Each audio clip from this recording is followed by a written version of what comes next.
Hey guys, tonight we're going on a trip that stretches across thousands of years, several mistakes, and one very consistent human theme: drinking.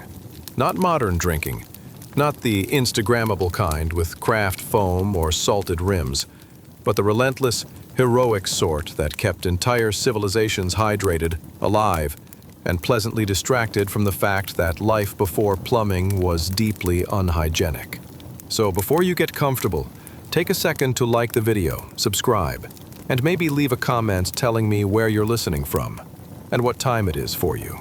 Somehow, it's always 2:17 a.m., and somehow, you'll swear you were just going to listen for 5 minutes. Seriously, just 5.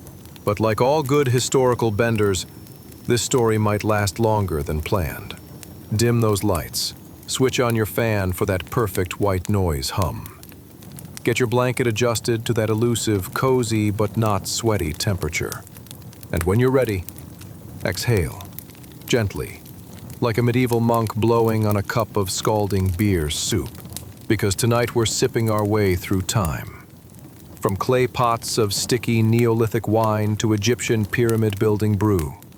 From Greek symposium chatter to medieval ale-soaked monasteries.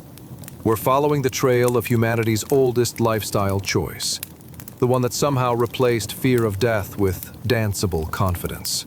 Let's be honest, your ancestors didn't invent alcohol because they were gourmets.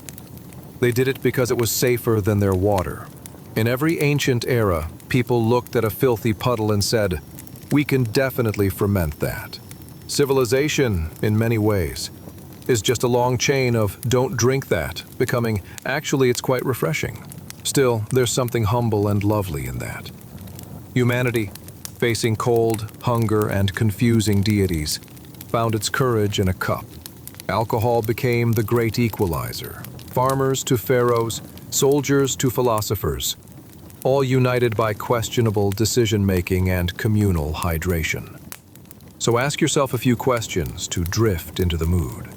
Have you ever wondered what it felt like to wake up in ancient Sumeria with a hangover so bad you'd start inventing gods just to have someone to blame? Or what it was like to be an Egyptian construction worker thinking, "Sure, I may be paid in beer, but at least I can't taste cholera." What about a Greek philosopher realizing mid-symposium that his most brilliant insight came right before vomiting into an amphora? Or a medieval monk convincing himself that his 5th pint counts as prayer because technically he brewed it in the name of spiritual well-being. Or a Roman soldier waking at dawn, stinking of smoke and stale ale, convinced the gods invented hangovers as battlefield training. See, alcohol isn't just a beverage in history. It's the backdrop to everything. Love stories, wars, coronations, bad poetry contests, all gently sloshed around a communal cup. Every nation, empire, and religion had its divine brewer, its sacred jug, its embarrassing orgy of, "I swear this will be the last one." And tonight, we're going to travel through those scenes together, slowly, softly, one sip at a time. You'll walk through Neolithic huts where beer was discovered by accident. You'll join Sumerian workers sipping porridge beer through reeds.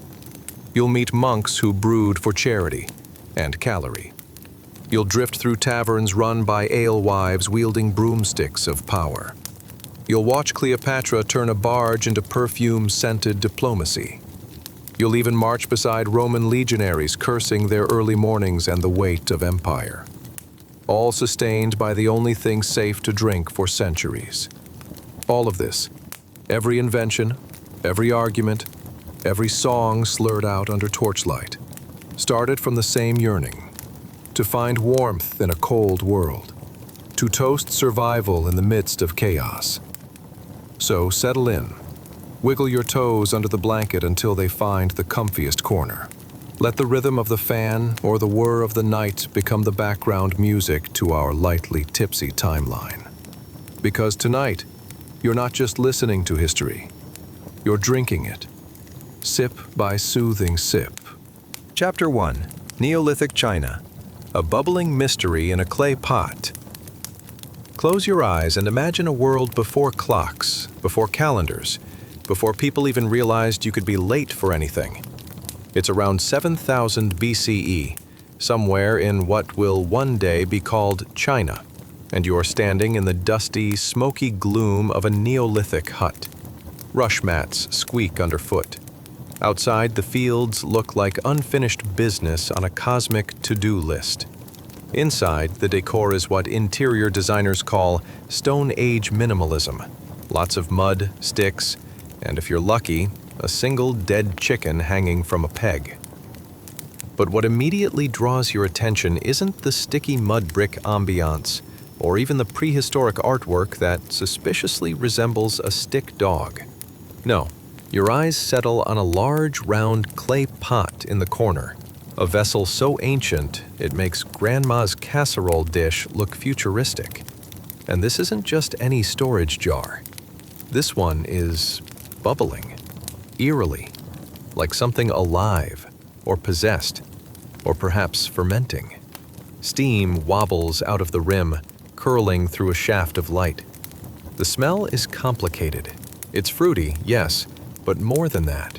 It's a little honey, a little rotten apple, a little gym socks after PE. But underneath, there's an irresistible, almost friendly sweetness, the kind that makes you think, how bad could it be? A nervous Neolithic farmer shuffles over, leans suspiciously close, and you see the wheels turning behind his heavy brow. Do I risk it? Is this how I discover immortality? Or just a new reason to never trust pottery again? There are no warning labels, no YouTube tutorials, and certainly no emergency numbers.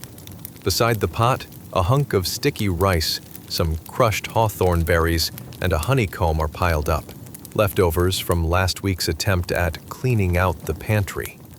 The farmer sighs, and, with the fatalism of a man whose main worry is not being trampled by his own goats, dips in a reed and takes a tiny sip. What follows is history's first recorded wince. Eyes widen, lips purse. He slaps the side of the pot, coughs theatrically. A moment later, there's a slow, bemused smile. Apparently, the gamble has paid off.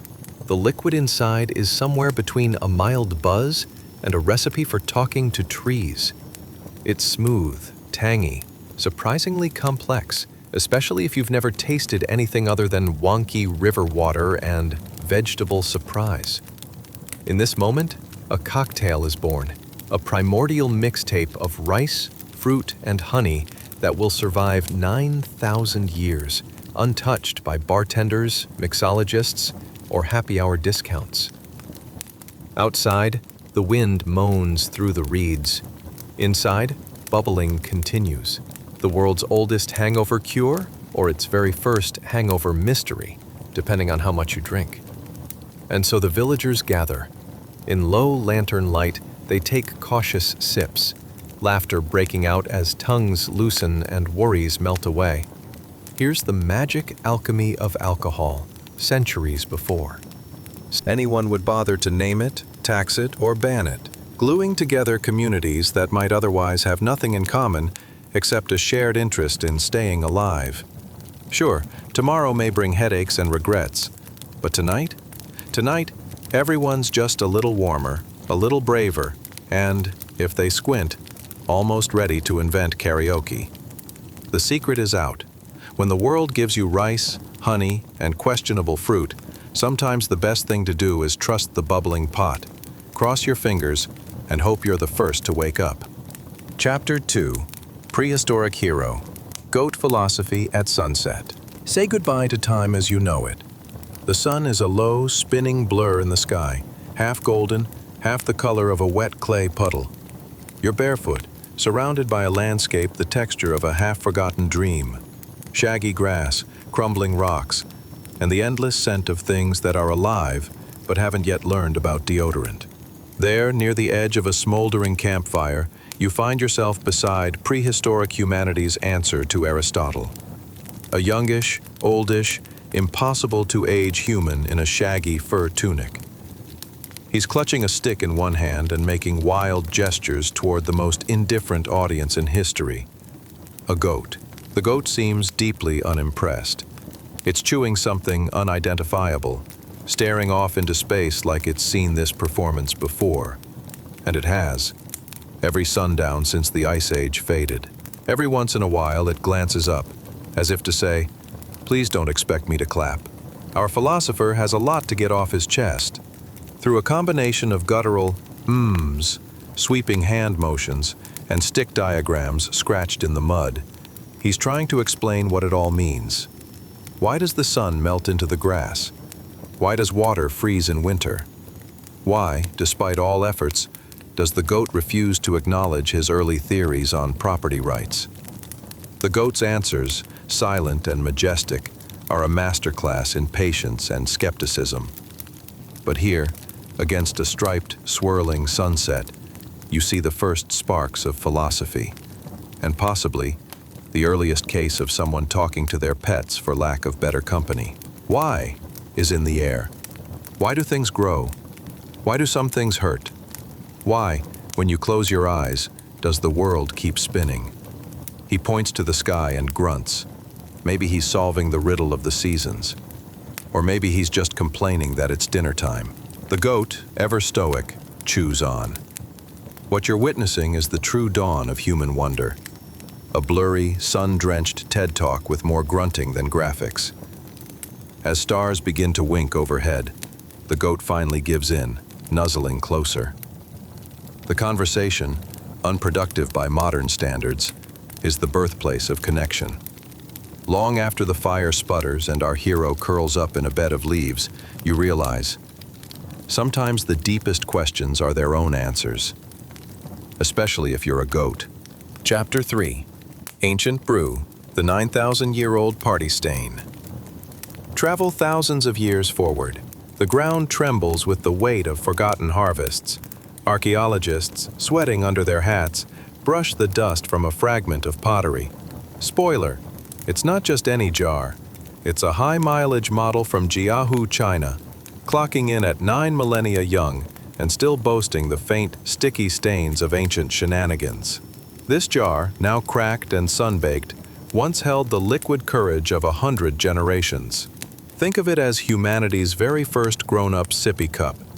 Inside, scientists have found the residue of a potent cocktail: rice, honey, hawthorn berries, and something that used to be a grape before the last ice age got impatient. Forget wine tours, this is a prehistoric punch bowl. Imagine the scene. People in animal skins gather in a circle. The night buzzes with insects, laughter, and the unshakable feeling that someone's about to invent a regrettable drinking game. A carefully brewed beer, more of a chunky, lumpy porridge by today's standards, is ladled into shallow cups via a communal ladle. There's no table for shots, just hard-packed earth and infinite hope. The taste? Well, let's just say it's a flavor journey.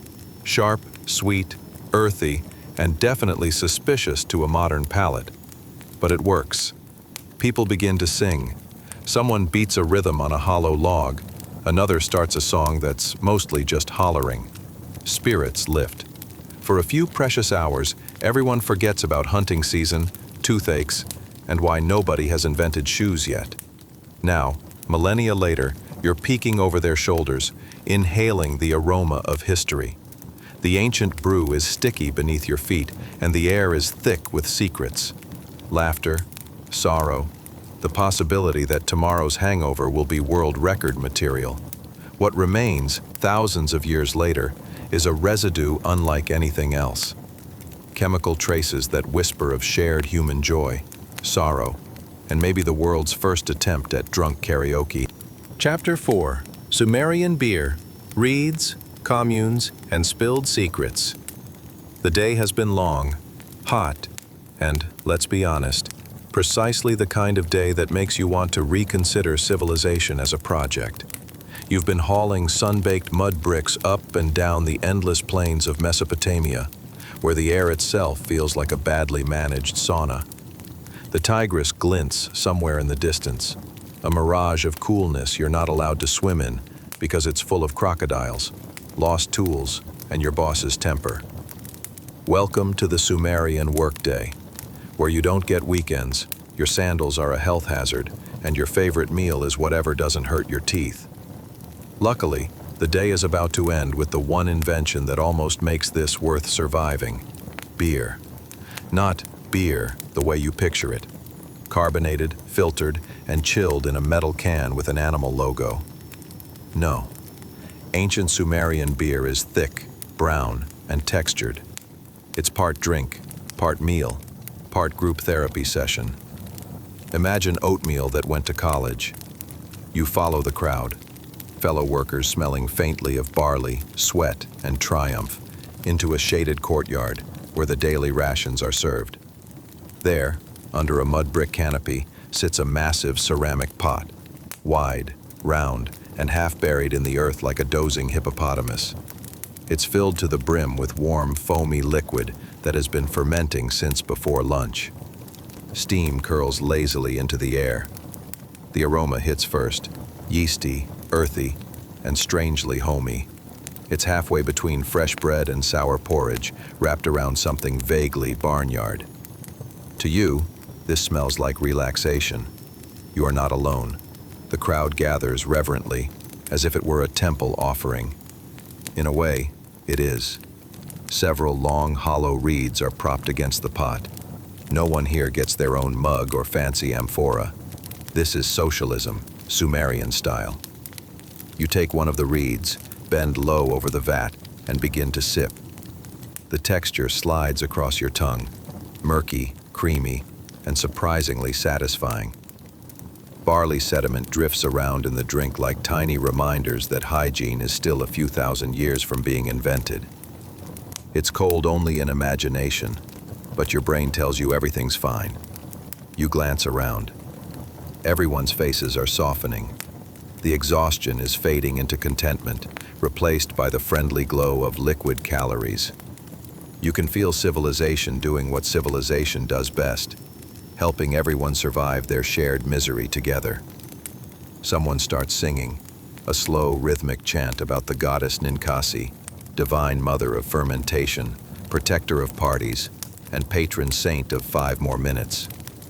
Her hymn is half prayer, half recipe. You hum along even though the words have long been forgotten. To your left, 2 workers are deep in discussion. They're debating which batch of beer is best, arguing passionately as though the fate of Sumer depends on it. To your right, someone has started gossiping about who mixed the grain ratio wrong in the last batch, resulting in something that tasted like wet sandals. You quietly sip faster, just in case this pot was made by the same culprit. Every drink comes with its quirks. You try not to think about how bacteria inevitably play a starring role.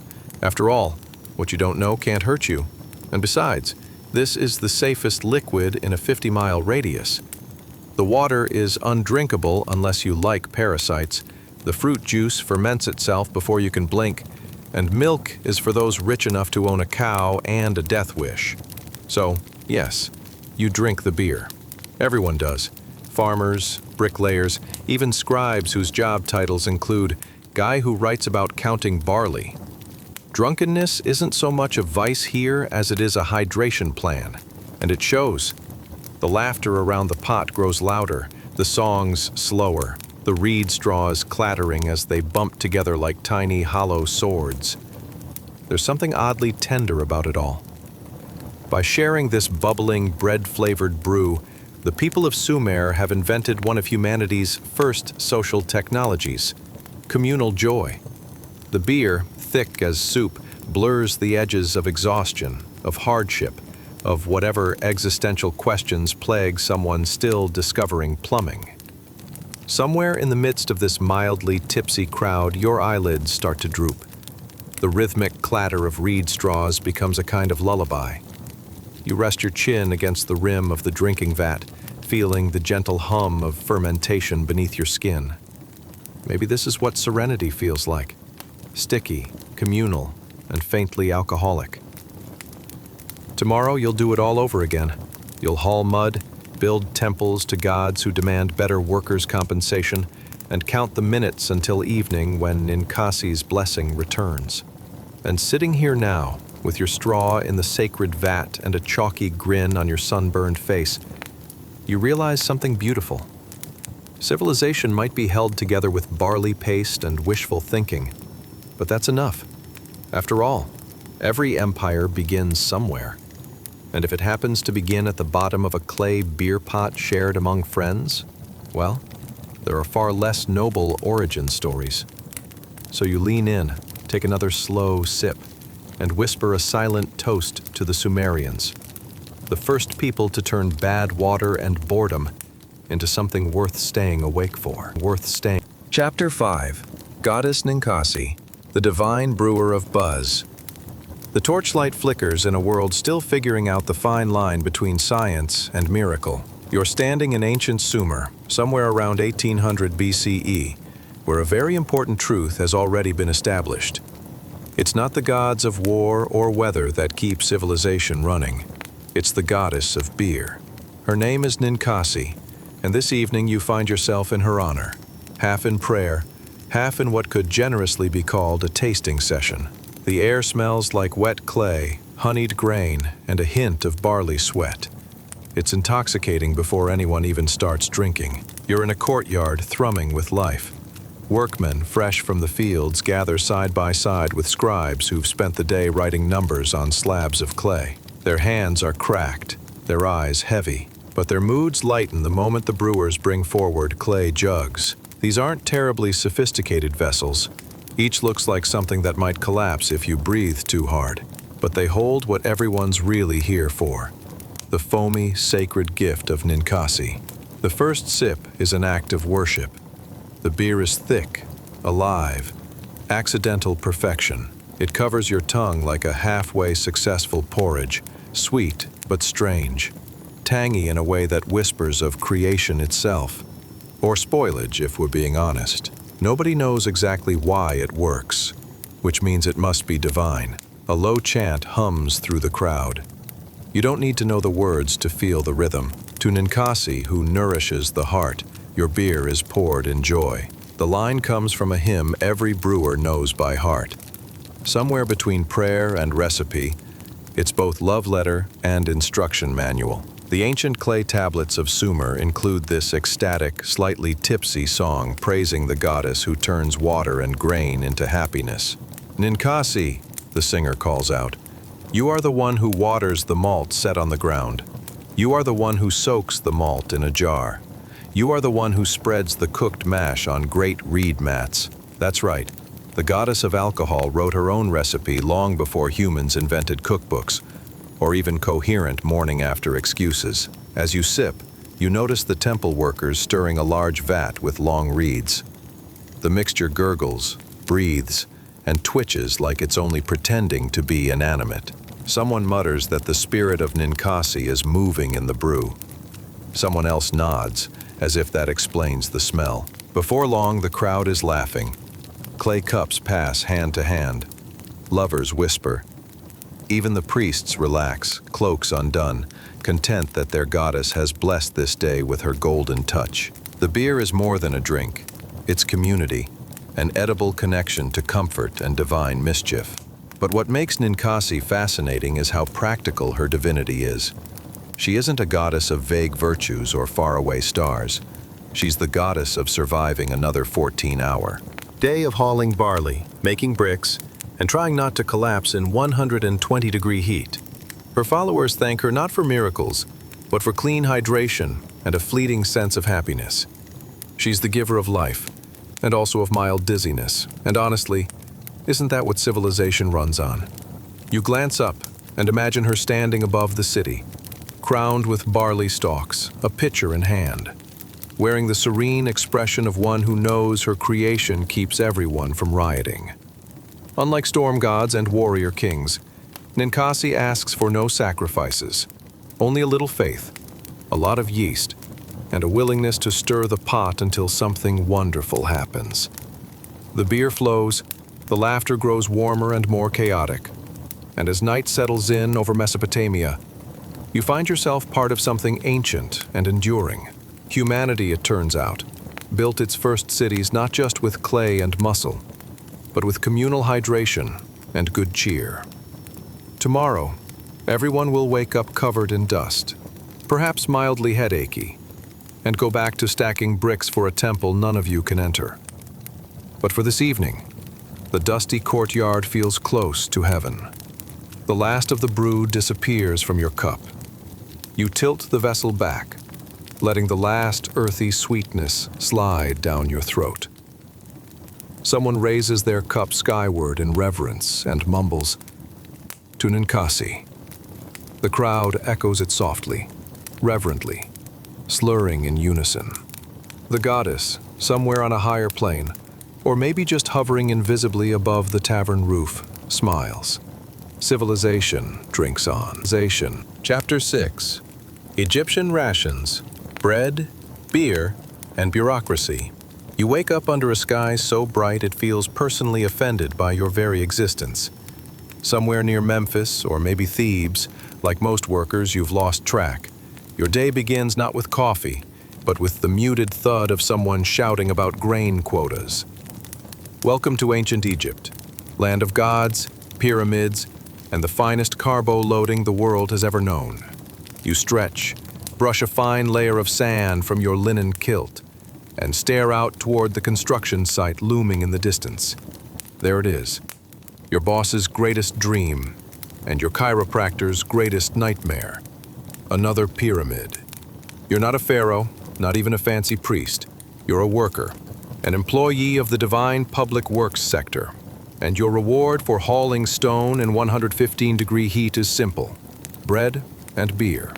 Yes, beer, but not the kind with crisp carbonation and golden promises. Egyptian beer is a deep brown sludge, thick enough to spoon and richer than a protein shake. It is brewed from half-baked loaves of barley bread, soaked and fermented in vats the size of hot tubs.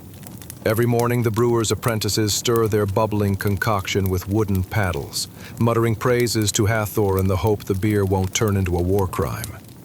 By midday, ration time begins. Workers line up in organized chaos before the overseer's storage tent. His ledger is a papyrus scroll detailing the lifeblood of the workforce, loaves and jars. You at least get both, which makes today a good day.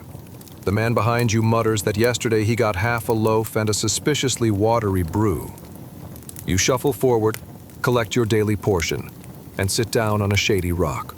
Your beer porridge jug is warm, slightly foamy, and smells exactly like something a camel would refuse.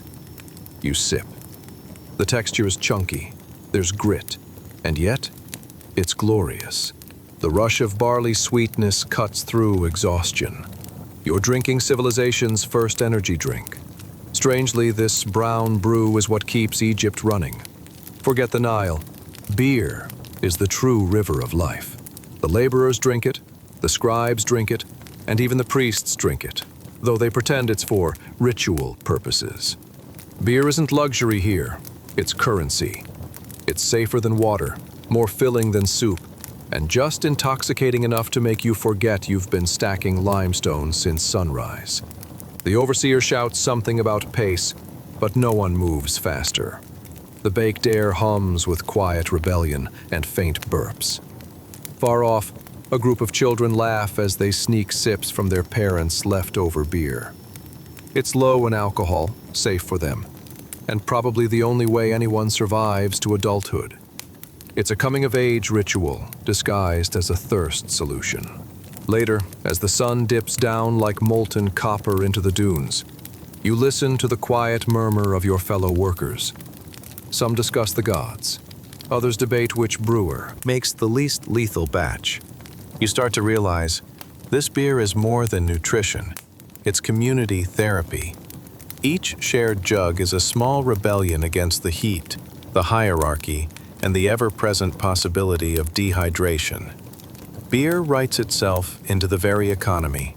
Wages, fines, even rent, all calculated in loaves of bread and measures of beer. Nothing says ancient capitalism quite like being able to afford one extra pint if you move 30 more stones by sundown. Tomorrow's brew will taste slightly different. Every batch is an experiment in microbial guesswork, but it will still be there, thick and earthy, the great equalizer keeping farmers, builders, and bureaucrats fed, hydrated, and slightly buzzed. You drain the last sip, wipe the foam from your chin, and stretch. The world smells faintly of barley and dust. As night draws its cool curtain over the sands, you smile. The pyramids might claim immortality, but it's beer that actually built them. Beer. Chapter 7. Egyptian children, schools in, beers on. The sun rises politely over a row of mud brick homes, and with it comes the shrill sound of a scribe in training reciting his lesson. You open your eyes to the gentle chaos of ancient Egyptian childhood, which is to say, miniature versions of adults trying very hard not to spill anything. Unlike modern mornings filled with cereal and caffeine, the breakfast menu here consists of bread, dates, and, for children, a clay cup of beer. Not the frothing adult kind, but the mild, porridge-like small beer. It's basically breakfast and hydration packed into one earthy-smelling gulp. Parents insist it's healthy. "It's sterilized by the gods," one of them claims proudly as her son dribbles barley foam down his chin. You join a crowd of children heading toward the local house of writing, a school run by scribes. Forget crayons and backpacks. These miniature students carry reed pens, pigment palettes, and enough attitude to challenge Ra himself. Their lessons are carved into clay tablets and, occasionally, into their patience. In the courtyard, you watch a child sip quietly from his mug, steadying himself for what promises to be another long day of memorizing hieroglyphs that look suspiciously like birds in terrible moods. Each student's writing space is little more than a flat stone under the relentless sun. The teacher, a middle-aged scribe with the permanent expression of someone mentally counting to 10,000, walks among them, correcting posture and calling out, "No beer until the symbols look like words." Discipline is firm, but not cruel. Beer rations are motivation enough. At lunchtime, the children receive refills of the drink. Thick and faintly sweet, it keeps them hydrated in the desert heat. The scribe chuckles, "The gods have blessed us with an education system fueled by barley." It's true. Every drop reinforces an empire built on both papyrus and fermentation. The combination of lessons and libations produces what can only be described as a polite, perpetual buzz of industry. Some children doodle hieroglyphic versions of themselves. Others debate whether cats are divine or just freeloaders.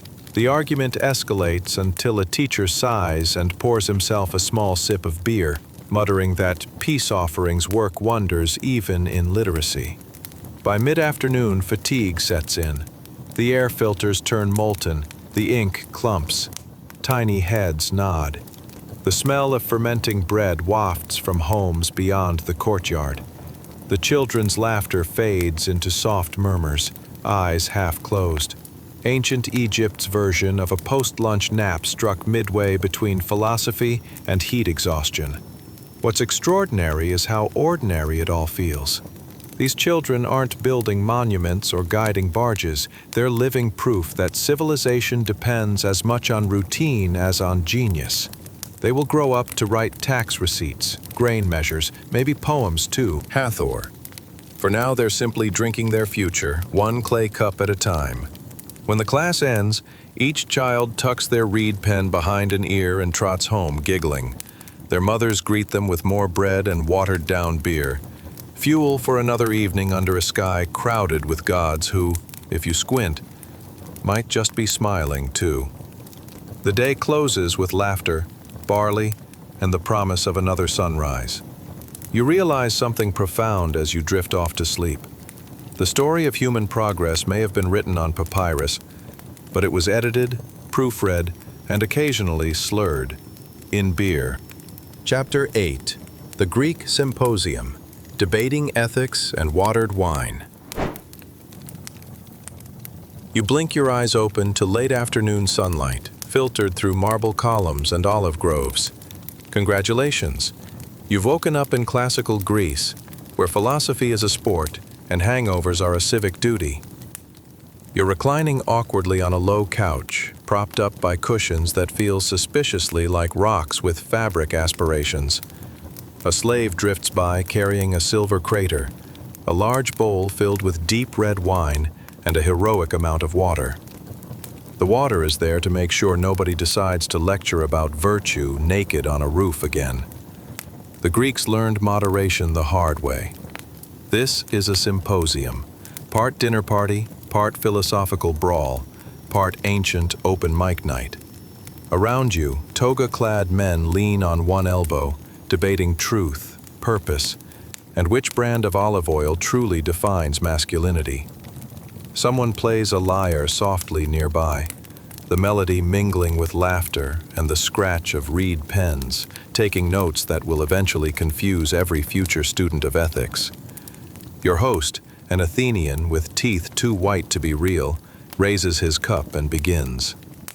My friends, let us discuss the nature of good. He hasn't eaten yet, which explains the optimism. The room stirs. Plato looks annoyed already. Aristotle doodles mathematical doodles on the table. And Diogenes would be here if anyone had invited him. He probably declined because he's busy yelling at a pigeon somewhere. A servant refills your cup, mixing 1 part wine with 3 parts water. It's smooth, faintly floral, the kind of drink that convinces you you're smarter than you are. Which is perfect, because everyone here feels smarter than they are. Socrates, barefooted and alarmingly calm, joins in. Virtue is knowledge, he declares. Someone retorts, but can knowledge be taught? Someone else, halfway through a gulp, murmurs, depends on the student's liver. The laughter rolls. Food arrives. Figs, olives, bread, cheese, fish grilled to medium ambiguity. You eat with your fingers because forks are a 14th century luxury. Everything tastes faintly of olives and ideas. The combination is surprisingly addictive. As the sun slips lower, the conversation deepens. The philosophers debate morality, fate, and how best to handle a guest who quotes himself mid-toast. Wine keeps pace with thought, refilled, watered, and passed around in patterns so ancient they might be imprinted in the DNA of every modern dinner party. Finally, someone offers a toast to Dionysus, god of wine, madness, and maybe the first deity to host a successful networking event. His statue watches from a corner, carved grin gleaming in torchlight. The table quiets. For a moment, you taste the strange unity of it all. The shared breath, shared cup, shared uncertainty that drives humans to gather and talk. Your head hums pleasantly. The stars spill in from the open courtyard as laughter softens into murmurs. The symposium fades. Everyone a little wiser, everyone a little wrong, but no one particularly cares. You lie back on your too stiff couch, lulled by the last notes of the lyre. Civilization, it turns out, advances nicely on a mixture of water, grape juice, and gossip. Chapter 9. Monastic Brewing, Holy Hops and Cloistered Calories. Now the air cools, the marble fades into stone. You've arrived at a monastery somewhere in medieval Europe, half frozen and completely silent except for the slow, wet thump of a wooden paddle stirring an enormous vat. The monk at the paddle, wrapped in a wool robe that smells faintly of both piety and yeast, is not making soup. He's brewing salvation, one foamy, nutrient-rich batch at a time. This is monastic beer, the quiet cornerstone of European survival. Outside the abbey walls, famine and plague wrestle for dominance. Inside, the brothers have perfected the art of turning despair into drinkable carbohydrates. Their motto might as well be, in fermentation, there is faith. You step closer. The air is heavy with malt, warm, bittersweet, with notes of straw and hope. The paddling monk, Brother Petrus, stirs the vat like he's conducting an orchestra.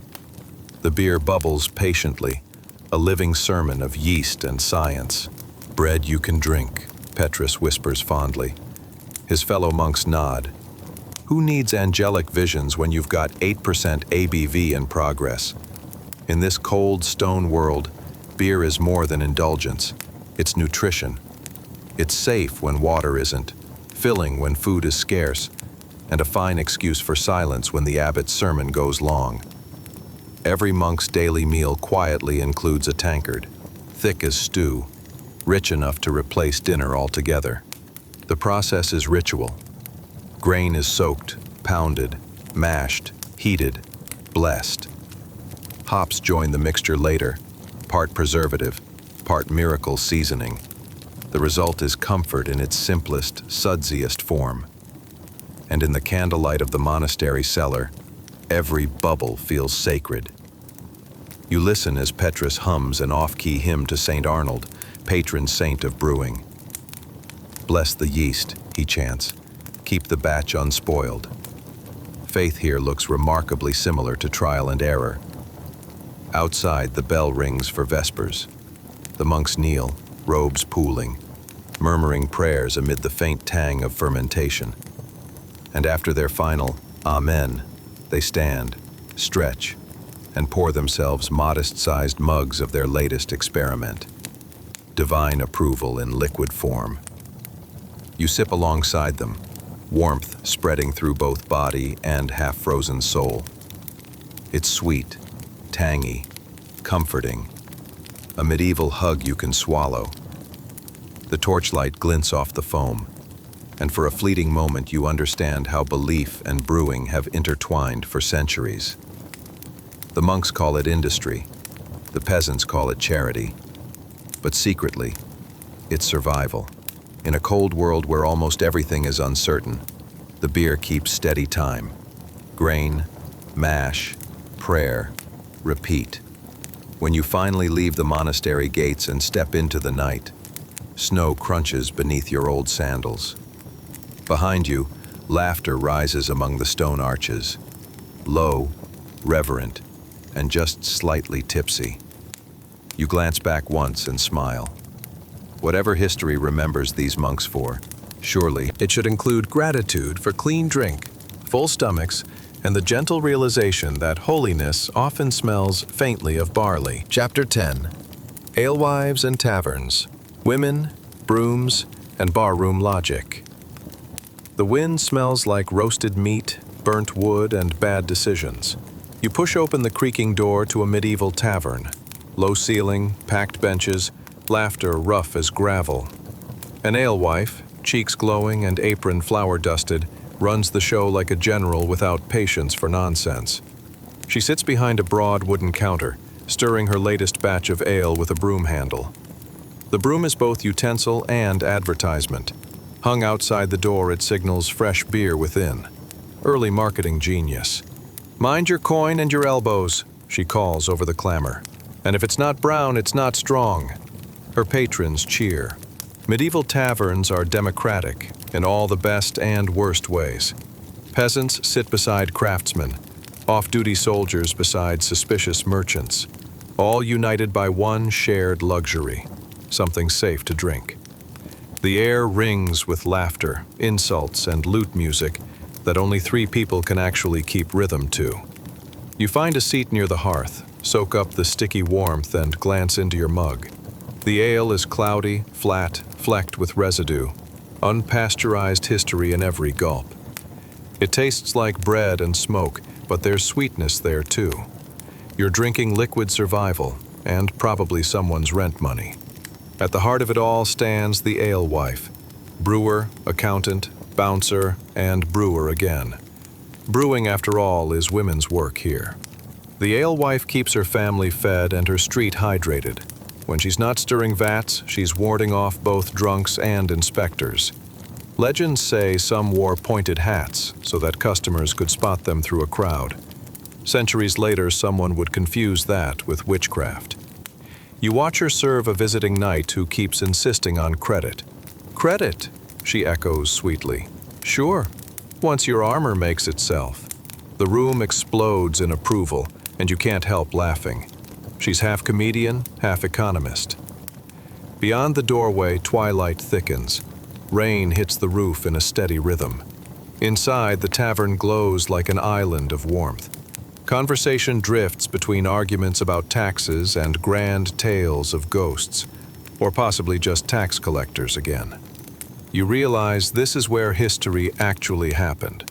Not in marble halls or on battlefields, but in places like this, over cheap beer and half-truths, where rumors grew into politics, ballads into revolts, and neighbors into lifelong conspirators. When midnight looms, the alewife raises her broom skyward. "Out!" she shouts cheerfully. "Unless you plan to pay rent." Chairs scrape, laughter spills into the rainy street, and she stands alone in the glow of her fire, locking the door with contentment only earned by someone who survived another day's chaos. Chapter 11. Cleopatra's Arrival. Purple sails and smoldering glances. The sun hangs low over the river Cydnus, gleaming like molten bronze across the rippling water. You stir to life in the midsummer heat of 41 BCE, watching as something magnificent drifts into view. No, not an ordinary ship, a floating temple, gliding downstream with the lazy confidence of a cat that knows everyone is watching. It's Cleopatra's barge, her stage, her statement piece, her RSVP to destiny. The sails shimmer purple, brushed with silver thread that catches every glint of the Alexandrian sun. Perfume billows from onboard sensors, filling the air with jasmine, myrrh, and political intent. The scent reaches the shoreline before the ship does.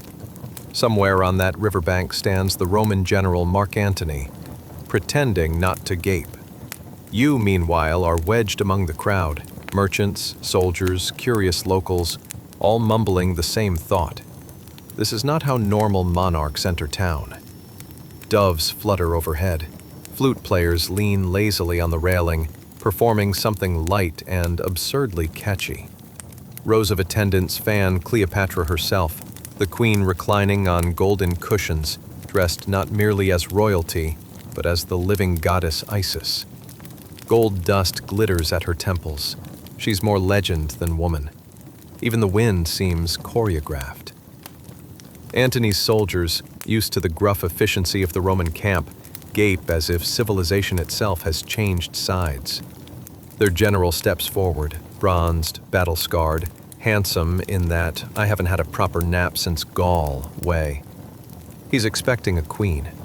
What he gets is a theatrical collision of power, myth, and perfume.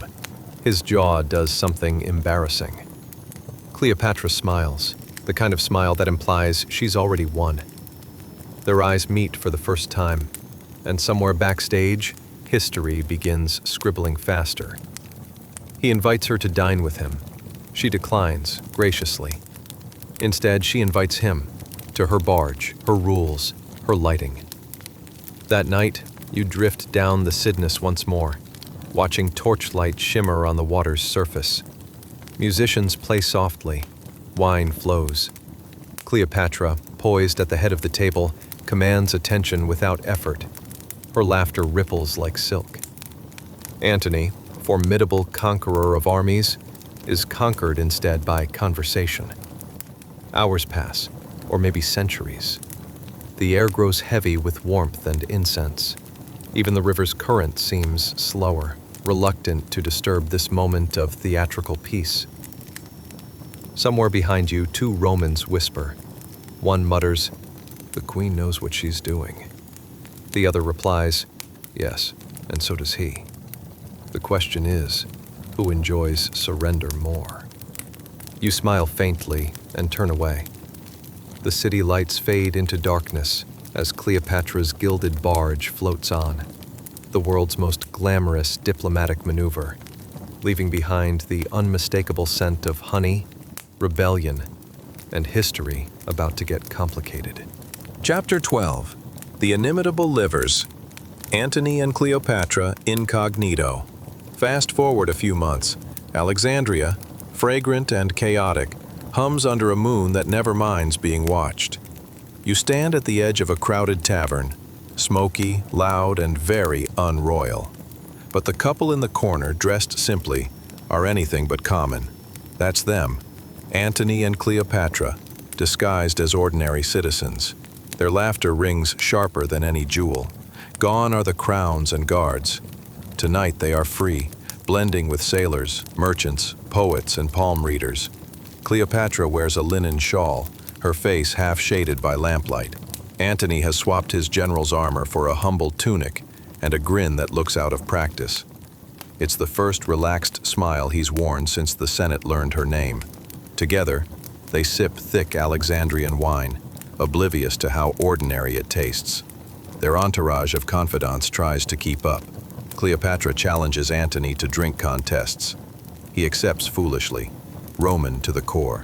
They trade riddles, stories, and half-remembered songs. Occasionally, someone recognizes them, but who would dare admit it? There's safety in pretending royalty doesn't just waltz into taverns at midnight. At one point, Cleopatra rises, balancing a silver jug on her head, and dances between tables. The crowd cheers, coins fly, and Antony claps so loudly a few sailors nearly salute. Someone nudges you and whispers, "Imagine being that in love." You whisper back, "Imagine telling that story sober." What makes the scene timeless isn't the wine or the laughter. It's the strange humanity of it all. Two rulers of half the known world, sneaking a night of anonymity. They spill, laugh, argue about the rules of dice, and steal kisses in candlelight like reckless teenagers. Power rarely looks this alive. When the tavern finally empties, the couple lingers, quiet now. Outside, the streets glimmer with early dawn. Cleopatra traces patterns in spilled wine with her fingertip. "Rome wants to own everything," she murmurs, "including love." Antony shrugs. "Then let's make it too large to tax." You watch as they vanish into the awakening city, laughing softly, hand in hand, blending into a crowd that will never truly forget them. Chapter 13. Divine King and Queen, the Golden PR Stunt. You find yourself in a sun-baked theater of marble and incense. The people of the East gather beneath banners of gold, their voices rising like waves. At the center of the spectacle stand Antony and Cleopatra, no longer incognito, and certainly no longer subtle. He wears Persian robes, embroidered and heavy with symbolism. She appears in full regalia as Isis incarnate.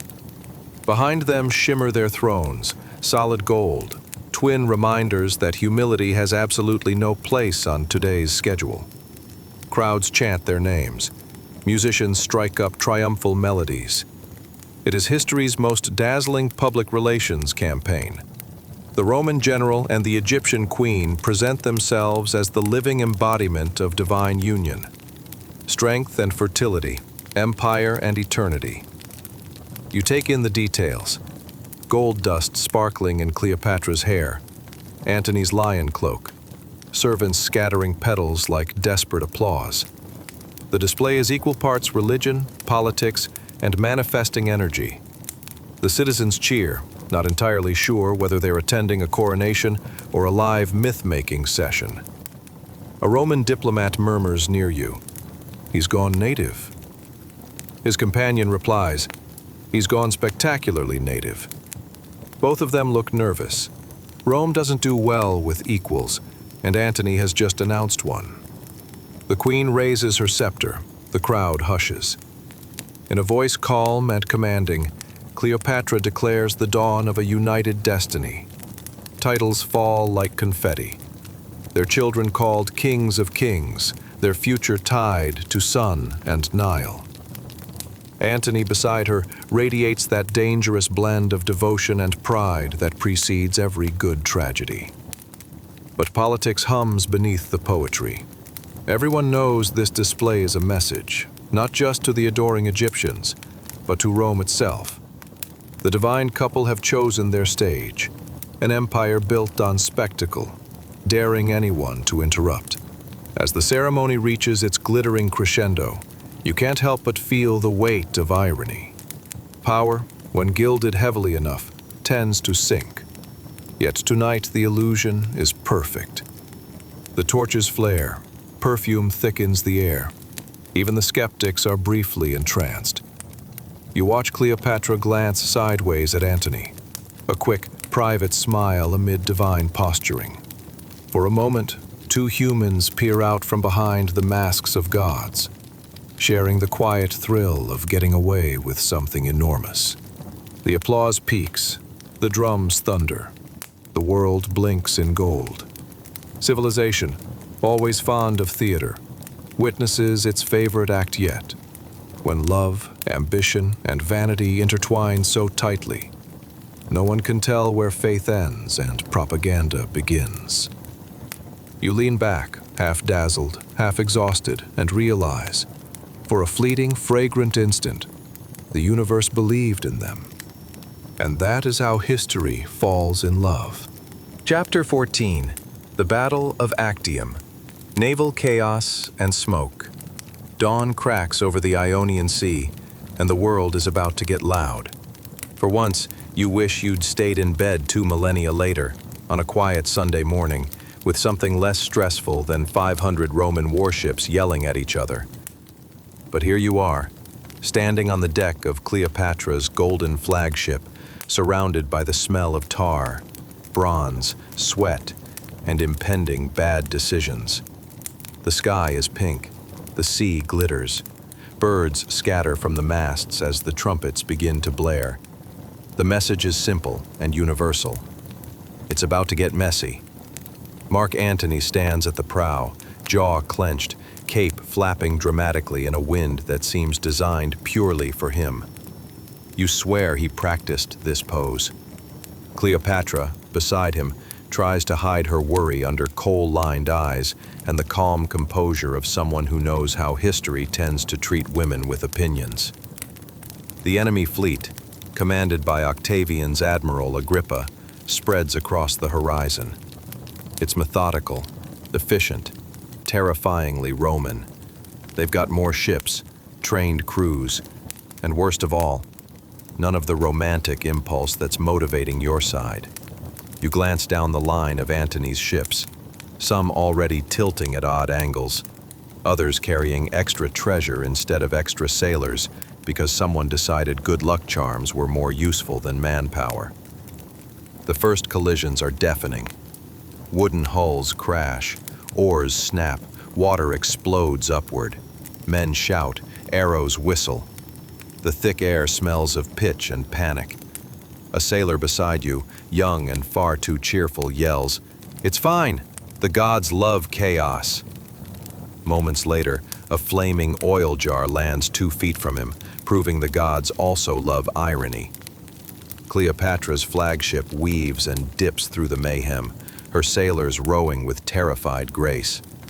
Her face is unreadable, part priestess, part poker player. She knows this could end in immortality or an historical side note, depending on how the next 15 minutes unfold. Then, as flames spread and smoke rolls across the sea, she makes her choice.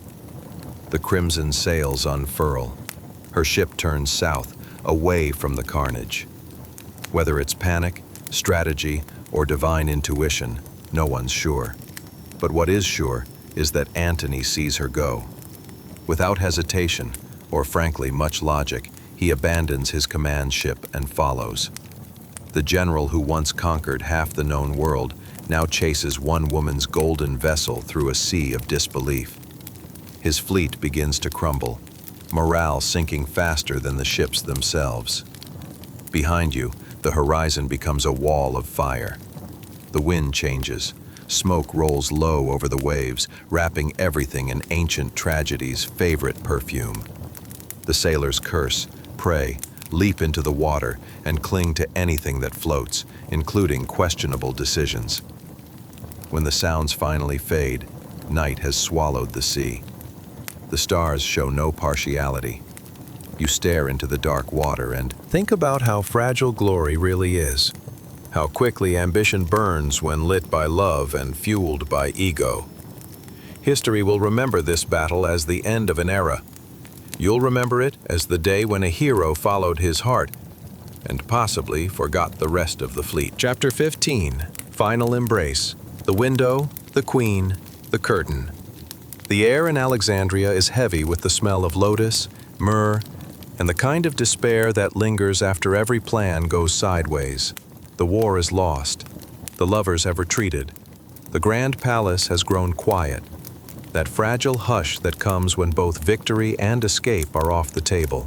You find yourself near Cleopatra's mausoleum, part fortress, part shrine, its golden doors sealed against invading Romans. Inside, torchlight trembles over marble walls and silken cushions. The queen, still regal even in defeat, paces slowly, head high. She's lived her entire life being observed, and she's not about to die any other way. Outside, Antony stumbles toward her, bleeding, betrayed by allies, abandoned by fortune. Rumors reach him that Cleopatra has taken her own life. Grief and disbelief tangle in his chest. He draws his sword, Rome's second most famous man, making one last, catastrophic choice. The wound is deep. Reality snaps back a moment too late. A faithful servant dashes inside to deliver the news. Cleopatra lives, but the blood's already running, the tragedy already in motion. Cleopatra, hearing this, orders her attendants, "Bring him to me." What follows is equal parts devotion and chaos. The wounded Antony is lifted, literally hauled, through a second-story window into her mausoleum.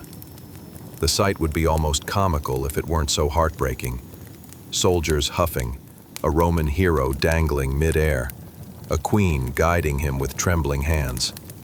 It is, without question, history's least dignified rescue scene.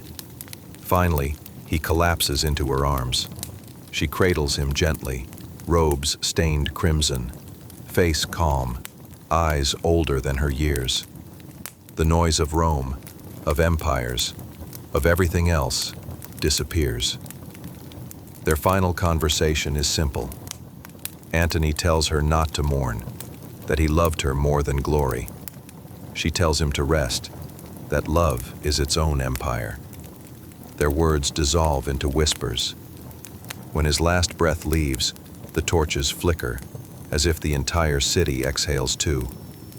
Cleopatra closes his eyes and straightens his cloak. The last act of a queen who's seen kingdoms rise and fall like tides. Outside, Octavian's legions gather.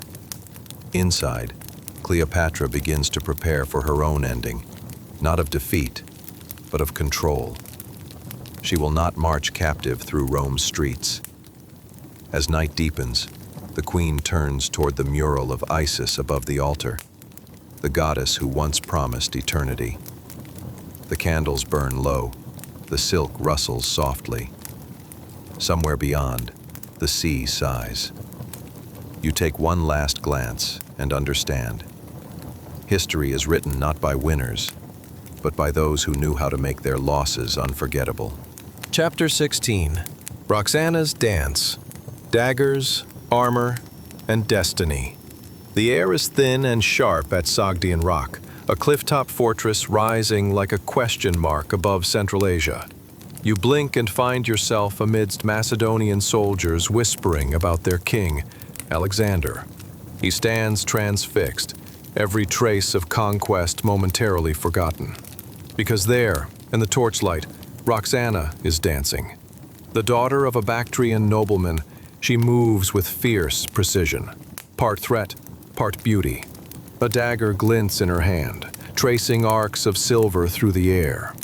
Drums throb low and steady, echoing off stone walls.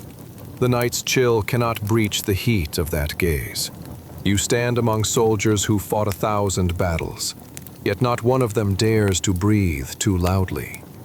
The scene is hypnotic, her hair whirling like a comet's tail, eyes flashing confidence that says equal, not prize. When she finishes, the silence is electric, awe wrapped in caution. Alexander steps forward. His armor flashes gold in firelight. The conqueror of Persia, the man who subjugated empires, suddenly looks vulnerable in the way only smitten people do. "You dance like you were born for kings," he says. She replies evenly, "Perhaps I was born to outlive them." The crowd exhales. Days later, they marry. A union of worlds meant to heal years of blood. Macedonian soldiers grumble. She's not Greek enough. Yet even they can't deny her quiet strength. Roxana, radiant but unreadable, carries her new title like a weapon. If love was Alexander's soft spot, she's now his sharpest edge. After the wedding feast, the camp falls silent beneath endless stars. Alexander lies awake, restless.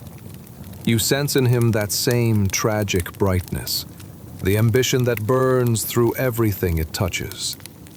Roxana, watching him from beside the fire, seems to understand this too. Somewhere far below, wind howls through the cliffs.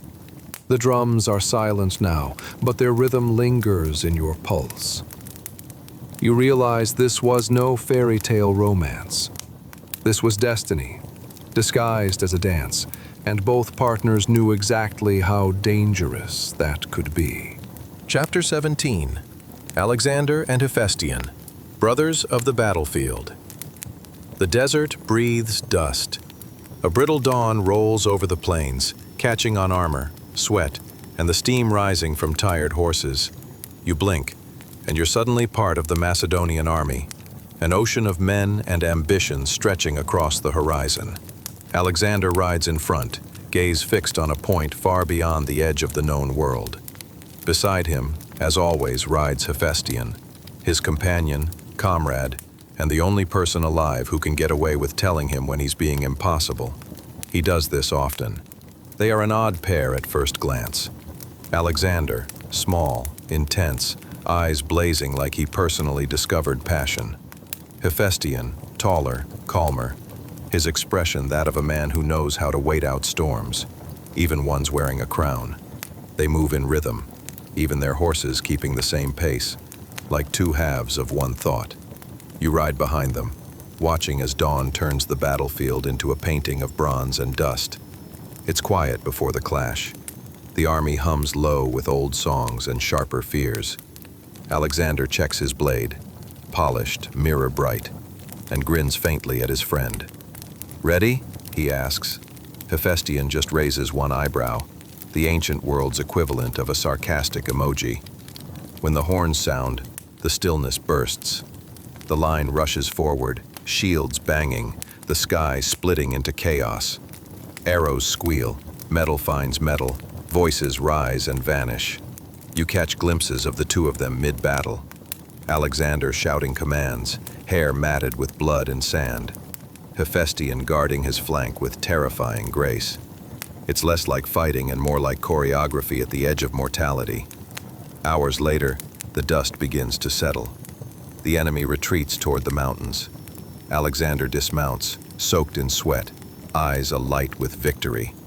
Hephaestion rides up beside him, breathing hard but smiling. The exchange is simple. A nod, a laugh, a quiet wordless, "We're still here." Not exactly Homeric poetry, but close enough. That night, the camp flickers with hundreds of small fires. Men eat, drink, and patch their wounds. In Alexander's tent, the general maps tomorrow's campaign with Hephaestion leaning lazily on a spear behind him. It's late. The candles have melted low. The parchment rustles. "You think I chased too far," Alexander murmurs without looking up. Hephaestion replies softly, "You chase everything too far, Alexander. That's why they follow you." Silence stretches, broken only by the crackle of fire. Then Alexander chuckles. "And you? I stay close," he says. "Someone has to remind you to sleep." It's in these exchanges, not the battles or monuments, that their bond breathes. A friendship forged in dust, in half a lifetime of chasing glory barefoot, in the tiny acts of care that outlast conquest. History will turn it into legend. Poets will embroider it into prophecy. But beneath all that noise, it's simple. Two humans sharing the unbearable weight of ambition. Two lives so intertwined that long after one is gone, the other will still look over his shoulder in every victory and see the empty space riding beside him. You close your eyes. Horse bells jingle softly in the night wind. Tomorrow the world will tilt forward again, propelled by Alexander's hunger. But for now, there's only the glow of fire, the hum of quiet laughter, and the unspoken knowledge that no empire, no matter how vast, will ever quite outshine the comfort of one trusted friend. Chapter 18. The Mass Wedding at Susa. 19 languages, one after-party. You wake in the blooming heat of Persia, in a city dressed for celebration. The city is Susa, 324 BCE, and the smell of roasting lamb mingles with perfume and politics in equal measure. Alexander has decided to throw a wedding. Not one wedding, mind you, but 90. Because when the conqueror of the known world decides unity is the goal, subtlety isn't on the invitation list. The Great Hall of Susa teems with soldiers, nobles, ambassadors, and brides whose expressions range from polite confusion to quiet defiance. Every pillar draped in silk, every lamp perfumed with frankincense. The buzz of 10 languages fills the air, along with the unmistakable sound of someone dropping a golden plate probably worth more than a small village. At the center of it all stands Alexander himself, dressed in blended splendor. Macedonian armor crossed with Persian robes, the metal glint softened by silk. He looks less like a conqueror than a walking manifesto. "We are now one people, please stop trying to kill each other." Beside him, his new queen, Roxana, glows in fine stitched silk and quiet command. Around them line up 90 of his closest officers, each about to marry a Persian noblewoman with names they may not have practiced yet. You watch as translators hurry about like caffeinated bees. The ceremony stretches long and loud. Priests chant blessings, soldiers attempt reverence, and someone in the back definitely sneaks a drink halfway through. As rings and wreaths are exchanged, Alexander smiles, watching as East and West politely promise to stop judging each other's table manners. But what comes later is pure theater, the feast. You've never seen anything like it. Tables piled high with figs, dates, roasted boar, honeyed wine, pyramids of grain, platters of fish glittering with spices from half a continent. A musician begins plucking a lute. Dancers whirl. Macedonians shout wedding toasts loud enough to shake the lamps. Persians raise golden cups in return. Laughter bubbles. Language barriers dissolve in barley and grapes. At one end of the table, an officer gazes nervously at his bride, unsure whether to bow, smile, or both. She smirks and starts eating first. Crisis averted. Another couple starts a drinking contest. Unity achieved. Alexander watches it all with an expression halfway between pride and exhaustion. He's built the world's strangest family reunion. And for tonight at least, it's working. Across the tables, barriers blur, alliances soften. The empire looks almost coherent. When the torches flare low, he takes Roxana's hand. Around them, the newlyweds drift off to their quarters, some eager, some resigned, all slightly tipsy ambassadors of the idea that cultures can mix more easily than court decrees suggest. Outside, night drapes itself over Susa like soft smoke. You can still hear laughter echoing from the great hall, the sound of temporary harmony, of people discovering that dancing is the first universal language. History will later filter out the discomfort, the politics, the wine spills, and remember this night as a grand statement of unity. But as you listen to the fading rhythm of drums and song, you realize you've just witnessed something better than propaganda. For a few fleeting hours, the world believed in getting along. And of course, in the power of an open bar. Chapter 19. The Death of Clitus. Wine, Wrath, and Regret. The banquet hall is loud, close, and humid from too many oil lamps. Bronze goblets clink, laughter swells. You can smell roasted lamb, grapes, honey, and something electric beneath it all. Ego, pride, and impending disaster.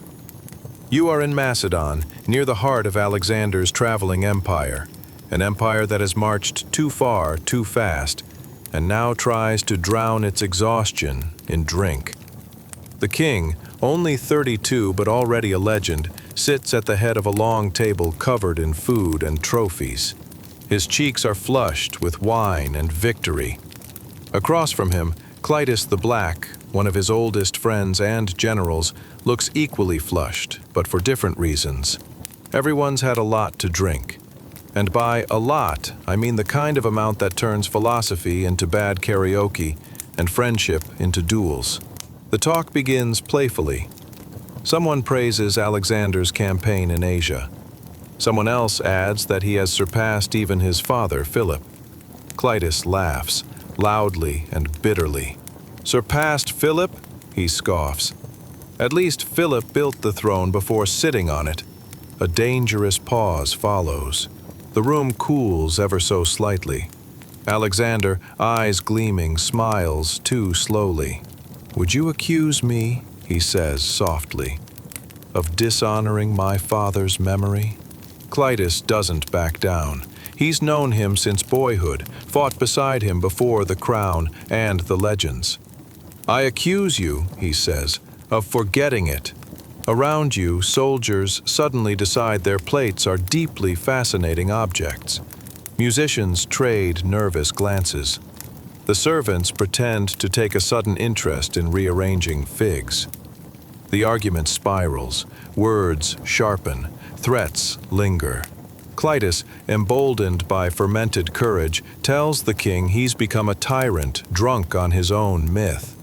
Alexander, now properly furious and properly drunk, hurls a goblet across the room. Metal crashes. Wine sprays. The silence that follows is bone deep. For a moment you hope it will end there. Someone, usually Ptolemy, tries to calm him. But there is a strange, terrible stillness in Alexander's face. He reaches for a spear resting in the corner, one long enough to split history in half. There's shouting, chairs scrape. Hephaestion lunges forward, too late. The spear flies. It catches Clitus cleanly in the chest. The old soldier stumbles, appalled, then sags onto the table. The feast is smeared with red and ruin. The next moments collapse in on themselves. Chaos, shouting, Alexander shaking, eyes wide with disbelief. "I loved him," he cries, over and over, as blood seeps toward the bread and wine. "He was my brother." When the din settles, the hall is hollow. The torches flicker low. Alexander is led away, trembling, muttering to ghosts that no one else can see. Outside, the desert wind sighs through the camp. The smell of smoke and spilled honey lingers. For all his conquests, you realize, this is the cost. Not cities or kingdoms, but pieces of himself. Every empire, it seems, comes with one too many drinks, and one tragedy you can never take back. Chapter 20. Roxana's Ruthlessness. Love, Power, and Locked Doors. The candlelight trembles on the silk drapes. The palace is quiet now. Too quiet, considering the number of sharp objects inside. Alexander the Great is gone, leaving behind a kingdom the size of Ego itself and less stability than a two-legged goat. His generals fight like wolves over scraps. His queen, Roxana, newly widowed and freshly cornered, understands something the men do not. Survival in this world is not about strength, it's about timing and the ability to smile while planning very impolite things. You watch from the shadows as she stands before her mirror, wrapped in black, eyes dark and unreadable. Behind her reflection flickers the restless movement of attendants pretending not to listen. The air smells of perfume, steel, and fear. Outside the room, two names are whispered: Statira and Drapetus, the Persian princesses who, by lineage and law, could claim the throne Alexander left behind. They have royal blood, legitimacy, and all the makings of a problem Roxana cannot afford. She sighs softly, almost sadly, and gives an order that will echo across every history scroll that dares to write it down. That night, the palace doors lock silently. Guards move like quiet ghosts through the corridors. A servant passes you, head down, lips trembling as she carries a tray that doesn't clink. A tray containing the simplest poison: wine, honey, and calculation. There are no screams, no spectacle. Just the steady hum of the crickets beyond the window and the soft thud of sandals on marble. By morning, the princesses are gone. The story told by servants is vague: fever, grief, divine will. But everyone knows better. Even the statues seem to look away. Roxana emerges hours later, serene, composed. She eats breakfast with her usual grace, her gestures slow, controlled. In her lap she holds Alexander's signet ring, thumbing it like a charm. To the men who come asking questions, she smiles quietly. We have enough rivals without inventing ghosts. Her voice is calm, but her eyes dare anyone to contradict her. You step back, slightly chilled, though the air itself is warm. This is how power works here, in whispers, in locked chambers, in silk veiling steel. Roxana's ruthlessness isn't cruelty, it's armor, woven by the same world that celebrated her husband for conquering and condemned her for surviving. When night falls again, she sits by her window, staring out at the distant stars. Somewhere out there, Alexander's ashes rest in golden grandeur. Here she remains, queen of what's left, mistress of silence and inevitability. And though history will later paint her as dangerous, you can't help but think, she didn't inherit a crown. She inherited a battlefield and called it home. Chapter 21. Dawn in Camp. The Roman Tuba Alarm. You jolt awake to the sound that can best be described as an elephant learning the trumpet. The tuba horn of the Roman army, loud, proud, and utterly unsympathetic to hangovers, blares through the icy pre-dawn air. You are in a Roman camp somewhere on the edges of the known world. The light is pale blue. The cold slides down your neck like a tax collector's hand. Around you, tents rustle, men groan, and leather creaks. This is the Roman equivalent of your office's 6 a.m. meeting email. Mandatory, unpleasant, and always too early. The legionaries rise from bedrolls, cursing the noise and promising to quit this job every single morning. They pull on layered tunics, strap on armor that feels heavier than their ambitions, and immediately join the world's slowest queue for porridge. The breakfast smells utilitarian, a blend of barley mush, fatigue, and don't ask. Someone jokes that it tastes better with wine. Someone else tries it. Someone else regrets it instantly. The centurion stomps by, voice cutting through the fog. Move, mules! It's not an insult. It's a professional title. Every legionary carries enough gear to collapse a donkey. Shovel, kit, stakes, spare sandals, tools, even parts of a fort wall. Marius's mules, they call themselves with a grim sort of pride. As the tuba echoes again, the camp stirs into precision. Fires are stamped out, tents bundled, trenches filled. Within an hour, this entire mini-city will vanish with no trace but flattened grass and a few bad memories. You stretch and watch the order unfold. 1,000 men synchronized in controlled chaos. Spears shimmer in the dawn. Breath fogs like ghost smoke. Down the line, a soldier mutters the timeless phrase of every underappreciated worker. We don't get paid enough for this. Still, there's beauty in it. The discipline, the strange serenity of repetition. The tuba blasts again, sharper this time, a metallic sunrise calling everyone to march. You shoulder your pack, almost as heavy as your self-doubt, and fall into formation. The road stretches ahead, endless and unforgiving, but lined with history. Every stone beneath your sandals whispers the same dry joke. Welcome to Empire. No refunds. As the column begins to move, the sun finally breaks over the hills. Gold light spills across helmets and shields. The world, for a brief moment, looks orderly. And maybe that's all the Romans ever wanted. To wake up, survive the tuba, and step forward into history. One blister at a time. Chapter 22. Marius's Mules. Burdened Glory and Blisters. The sun hasn't even thought about rising yet, and already the Roman road ahead looks infinite. The air hums with the metallic shuffle of sandals and the faint symphony of collective grumbling. You are one of Marius's mules, the proud, the burdened, the perpetually sore. Each soldier carries a sarcina, a marching pack the size and weight of a small relative. It's a cruel mixture of necessity and exercise regime.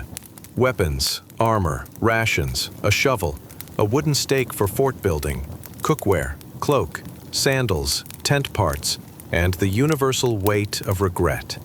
The nickname Marius's Mules was born from reform. Before him, soldiers relied on an army of servants, cooks, and camp followers. Marius, somewhere between genius and sadist, decided every soldier would carry his own gear.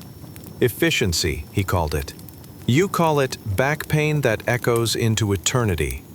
The first steps are the hardest. The pack presses on your shoulders like an affectionate boulder. The road stretches through dust and cactus, the horizon shimmering with the promise of discomfort. Someone jokes that the legions will conquer all of Europe mostly by walking across it angrily enough. Ahead, a centurion bellows, "Keep formation," which translates roughly to, "Don't die on my watch." The rhythm of sandals on gravel becomes hypnotic. Shf, crunch, shf. It sounds like the Empire breathing. By mid-morning, the sun's a personal insult. Sweat trickles down every joint. The soldier next to you hums a marching song about glory, and 3 men tell him to stop before morale collapses entirely. Lunch is simple. Dried grain cakes and vinegar diluted with water, the ancient equivalent of hydration tablets and sadness. You chew in silence, the world painted in beige. Beige bread, beige dust, beige optimism. And yet, as you march, you start to understand why these people, blistered, underslept, undershowered, build the skeleton of an empire. It's not discipline alone. It's the sheer momentum of suffering with purpose. Every step is a proof of stubbornness. Every latent mile whispers, "We keep going." As dusk falls, the column halts by a riverbank. The orders are mechanical.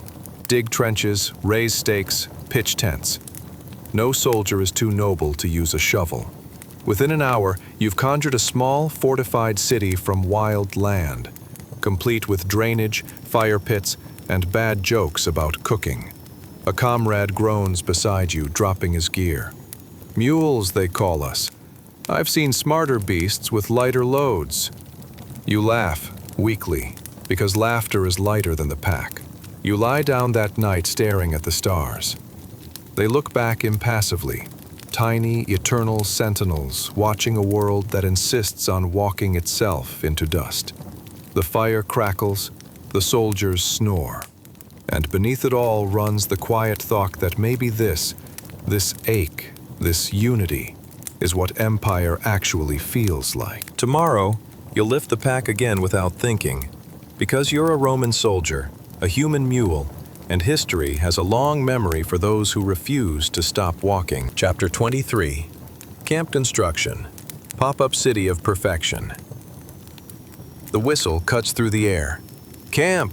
the centurion shouts, and the entire column halts mid-march. If you could collectively sigh any louder, the gods themselves would hear.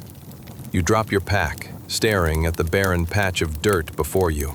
The great open canvas destined to become home for exactly one night.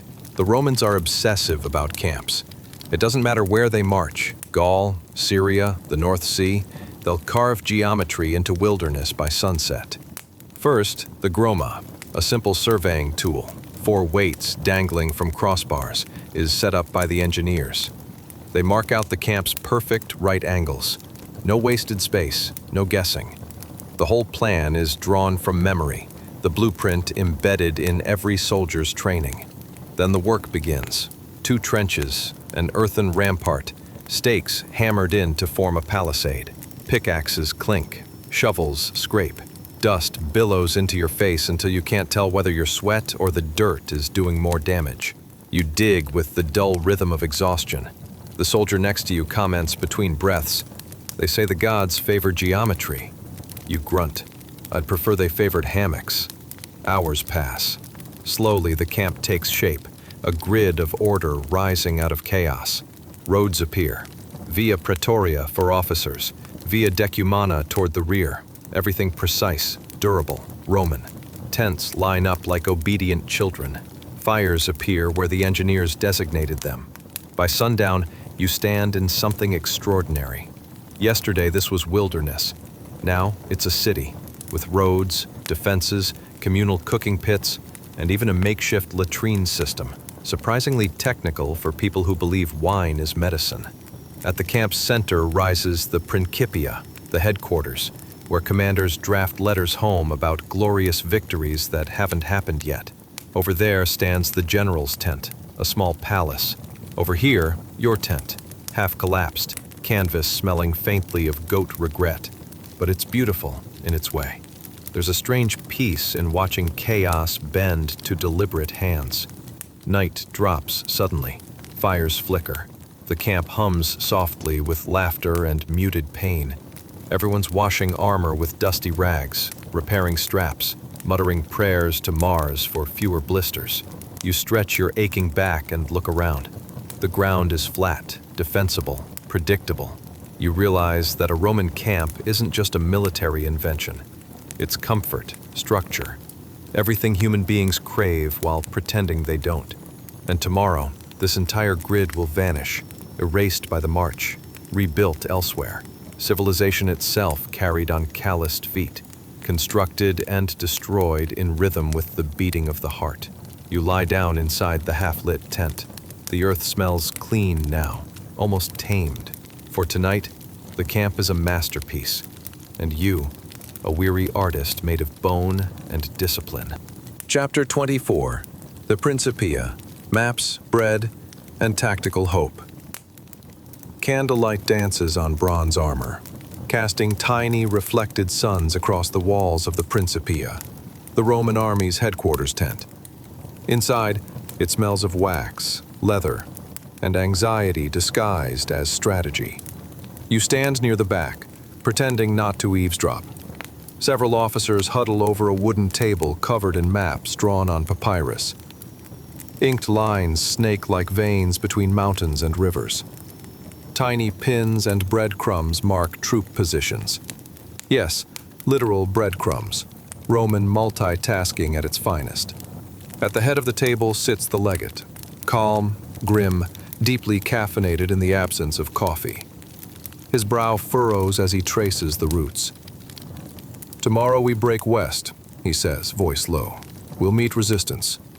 He gestures for more bread. Someone passes a loaf, half the discussion fueled by carbs, not courage. Wine is poured sparingly.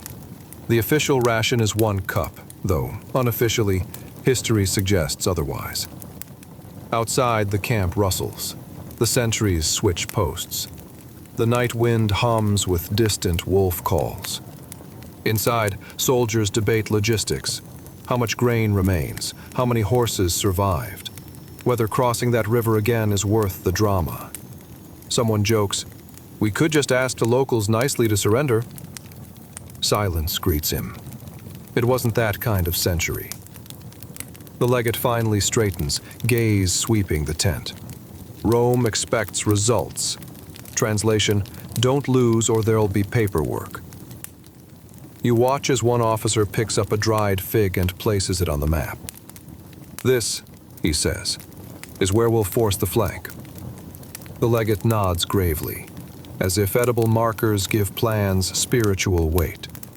For a moment, everyone believes they might actually win. Strategizing ends.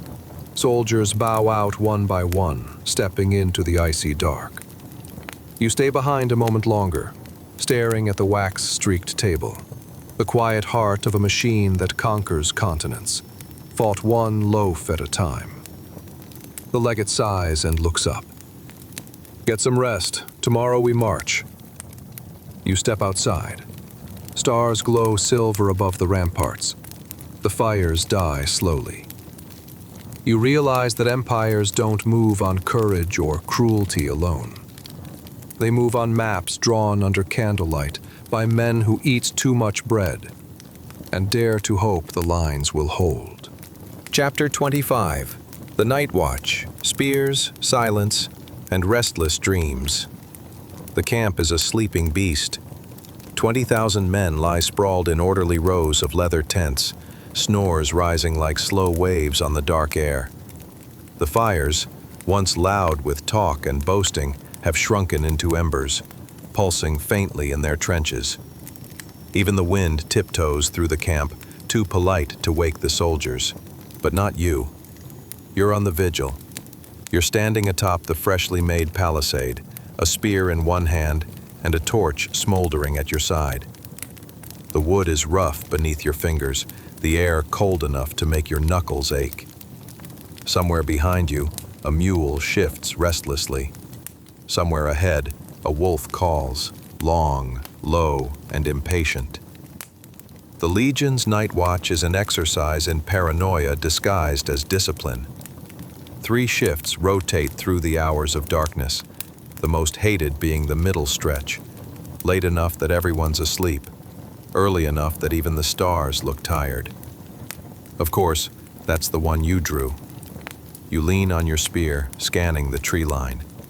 The landscape beyond the camp is silent, except for the faint whisper of a nearby stream. Every shadow looks like a barbarian. Every gust of wind sounds like a footstep. It's a strange kind of loneliness, standing at the fragile edge of order, knowing chaos might be lurking just 12 paces beyond the torchlight. The man beside you murmurs, "Hear that?" You freeze. A thin rustle, quick and sharp, echoes from the forest. You both squint into the darkness, breaths held. Nothing. Probably a rabbit, possibly a Celtic warband. The odds are unclear. A few minutes pass. The cold tightens its grip. You start thinking about your bedroll, about the leftover barley cakes in your satchel, about literally anywhere warmer than here. Then the thin rustle comes again. The other guard exhales slowly. "Rabbit," he mutters. "Suicidal rabbit." You nod in solemn agreement, pretending your heart rate wasn't sprinting full tilt 3 seconds ago. Time dribbles forward in thick, uneven drops. Sometimes you think you can feel it, the slow turning of the earth itself beneath your sandals. You wonder if every soldier since the dawn of time has stood like this, sleepless, half freezing, wishing the universe had invented a shorter night. You look up. The stars are wheeling silently overhead, indifferent and old. They've seen Troy burn, seen Hannibal's elephants, seen men standing in every century's darkness with spears in hand, trying not to blink too loudly. You realize, with an odd calm, that you're part of that endless chain. One tiny glimmer of vigilance stretched across history. The torch beside you hisses as the wind catches it. You crouch to feed it new straw, and for a moment, the little flame surges high enough to illuminate the camp far behind you. You see rows of tents, gear neatly stacked, shields glinting dully, Roman geometry even in sleep. Beyond the inner ditch, another. Torch burns, where a pair of sentries whisper about home. One murmurs of vineyards, another of a child just born before he marched. Their voices fade, swallowed by the massive quiet. Somewhere in the tent of the legate, a candle still burns. He's probably awake, reviewing maps again, as though strategy can coax dawn faster. Most of the other officers are long gone to their dreams. dreaming of Rome or just clean water. You have no such luxury. Your mind drifts where it shouldn't. Home, family, the gods, the faint suspicion that you left your spare sandals behind last week. But in the rhythm of your steps against the palisade, something else stirs. Pride. You, a single guard among thousands, hold the line between safety and surprise. You're the invisible spine of the empire, tired, unshaven, alert against nothing in particular but important nonetheless. The firelight turns the spearhead in your hand golden, and for a fleeting instant, it feels heroic. The silence deepens until it hums. Somewhere near the tree line, that rabbit, or whatever divine nuisance it actually is, scurries off. You breathe easier. The moon slides higher, pale and cool, casting silver over the camp. Finally, you hear it. The metallic rattle of a new watch approaching. You almost cry from relief. You hand off your spear, salute half-heartedly, and start the slow walk back down toward your tent. The camp doesn't stir. Your comrades sleep soundly, unaware of the 1,000 quiet fears you've outstared for them. You crawl into your bedroll, still wrapped in the smell of smoke and cold metal.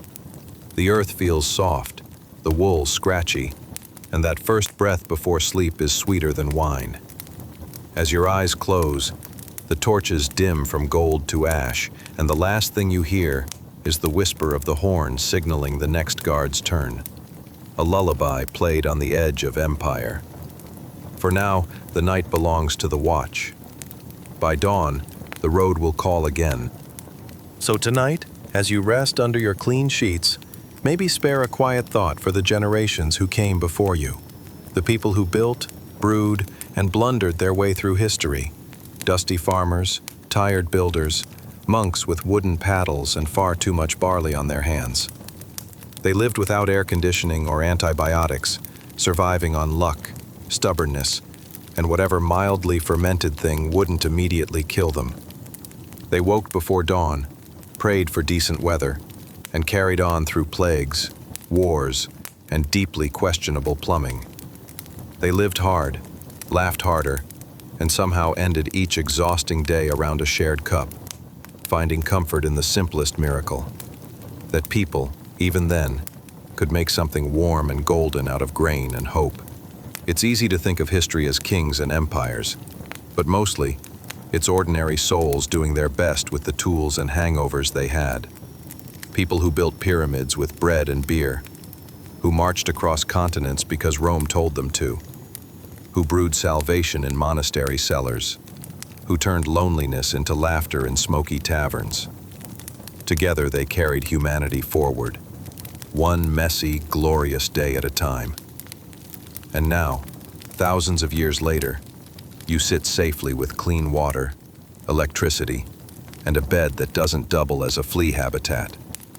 You don't have to march, plow, or pray for your next drink to be safe. Civilization, for all its ridiculousness, did eventually work out. So as you drift off tonight, breathe deeply. Let the hum of modern life fade into something ancient and gentle. The quiet rhythm of ancestors who endured, adapted, and somehow kept singing through the centuries. Sleep well, traveler. Tomorrow we'll build nothing, conquer no one, and thank the stars that beer is now optional. Good night.